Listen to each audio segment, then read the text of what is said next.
बिस्मिल्लाहिर रहमानिर रहीम।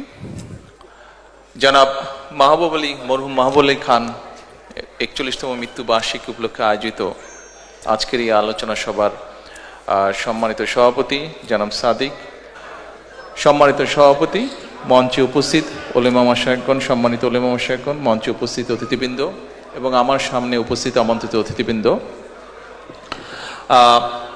आमार स्त्री डॉक्टर जुबायदाके एखान थेके अनुरोध करा हयेछे परिवार पक्ष থেকে কিছু বলার জন্য। স্বাভাবিকভাবে আজকের এই দিনটিতে মাহবুব আলী খান সাহেবের সন্তান হিসেবে উনি কিছুটা মানসিকভাবে ভারাক্রান্ত, সেজন্য ওনার পক্ষ থেকে, পরিবারের পক্ষ থেকে আমি আপনাদের সামনে দাঁড়িয়েছি ওনার জামাতা হিসাবে।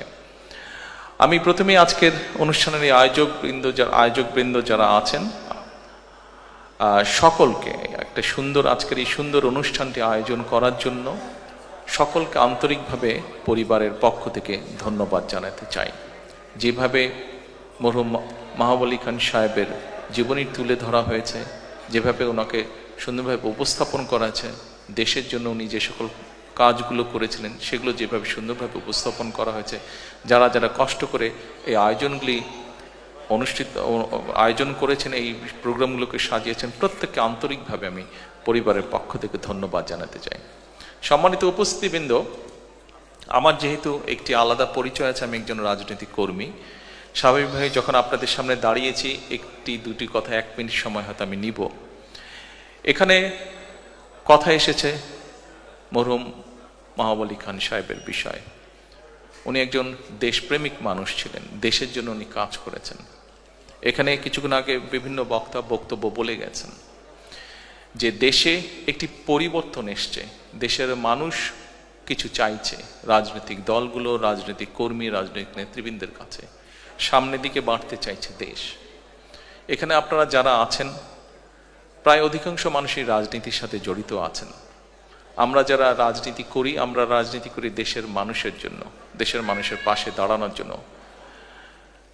আমি সকলকে অনুরোধ করব যে আসুন, আমাদের যেই সুযোগটি এসছে দেশের মানুষের পাশে দাঁড়ানোর জন্য, আমাদের যেই সুযোগটি এসছে দেশকে সামনে এগিয়ে নিয়ে যাবার জন্য, আমরা সেই সুযোগটিকে কাজে লাগাই। আমরা আমাদের কাঙ্ক্ষিত, শহীদদের কাঙ্ক্ষিত যে বাংলাদেশের জন্য তারা নিজের প্রাণকে উৎসর্গ করেছেন, সেই বাংলাদেশকে যাতে আমরা ধীরে ধীরে গড়ে তুলতে পারি। সম্মানিত উপস্থিতিবৃন্দ, যে একটি বিপ্লবের মাধ্যমে, যে একটি রক্তক্ষয়ী আন্দোলনের মাধ্যমে দেশে এই পরিবর্তন এসছে, আমরা রাজনৈতিক দলের পক্ষ থেকে বিভিন্ন সময় এই আন্দোলনকে সফল করার জন্য দেশের প্রতিটি শ্রেণীর পেশা মানুষকে ধন্যবাদ জানিয়েছি। কারণ একজন রাজনৈতিক কর্মী হিসেবে আমি বিশ্বাস করি যে গত বছর 5ই আগস্ট যে বিজয় আমরা অর্জন করেছি, এই বিজয়টি কোনো একক কোনো সংগঠন বা কোনো দলের দ্বারা সম্ভব ছিল না।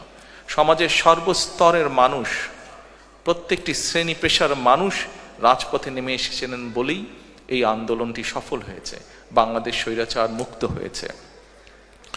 আমরা বিভিন্ন সময় দলের পক্ষ থেকে, আমি ব্যক্তিগতভাবে দলের পক্ষ থেকে আমরা দেশের প্রত্যেকটি শ্রেণী পেশার মানুষকে আমরা ধন্যবাদ জানিয়েছি। আমি প্রায় 17 বছর প্রবাসে আছি।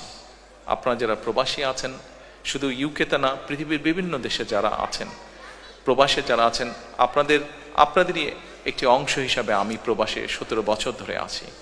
আমরা একটি গোষ্ঠী যাদেরকে আমরা হয়তো ধন্যবাদ জানিয়েছি, কিন্তু কম জানিয়েছি আন্দোলনকে সফল করার জন্য যাদের অবদান ছিল। অর্থাৎ সম্মানিত উপস্থিতিবৃন্দ, আজকের এই অনুষ্ঠানের মাধ্যমে সারা বিশ্বে যত বাংলাদেশি প্রবাসী আছেন, যারা বিগত আন্দোলনের, স্বৈরাচারের বিরুদ্ধে যে আন্দোলন হয়েছে, সেই আন্দোলনে প্রবাসীদের বিপুল সংখ্যক মানুষ যার যার অবস্থান থেকে সেই আন্দোলনকে সফল করার জন্য বিভিন্নভাবে অবদান রেখেছেন। দেশের রাজনৈতিক নেতাকর্মীদেরকে সহযোগিতার মাধ্যমে, সোশ্যাল মিডিয়ার মাধ্যমে, মানুষকে উদ্বুদ্ধ করার মাধ্যমে বিভিন্নভাবে প্রবাসী মানুষেরা, আমাদের দেশের বাংলাদেশি প্রবাসীরা সহযোগিতা করেছেন, সাহায্য করেছেন।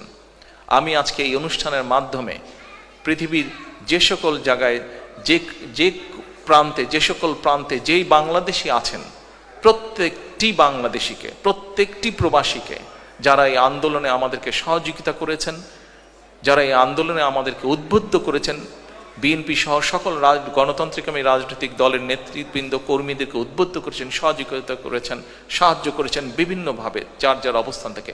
প্রত্যেকটি মানুষকে আমি আন্তরিকভাবে ধন্যবাদ জানাতে চাই, আন্তরিকভাবে প্রবাসীদেরকে আমি ধন্যবাদ জানাতে চাই দেশকে স্বৈরাচার মুক্ত করার জন্য। প্রবাসীদের কাছে আমি আহ্বান জানাবো, আপনারা যেভাবে দেশকে গড়ে তুলতে সাহায্য করেছেন অতীতে, ইনশাল্লাহ আগামী দিনে গণতান্ত্রিক যে সরকার আসবে সেই সরকারকে আপনারা সহযোগিতা করবেন, যাতে দেশকে যারা আসবে তারা যাতে দেশকে সামনের দিকে এগিয়ে নিয়ে যেতে পারে।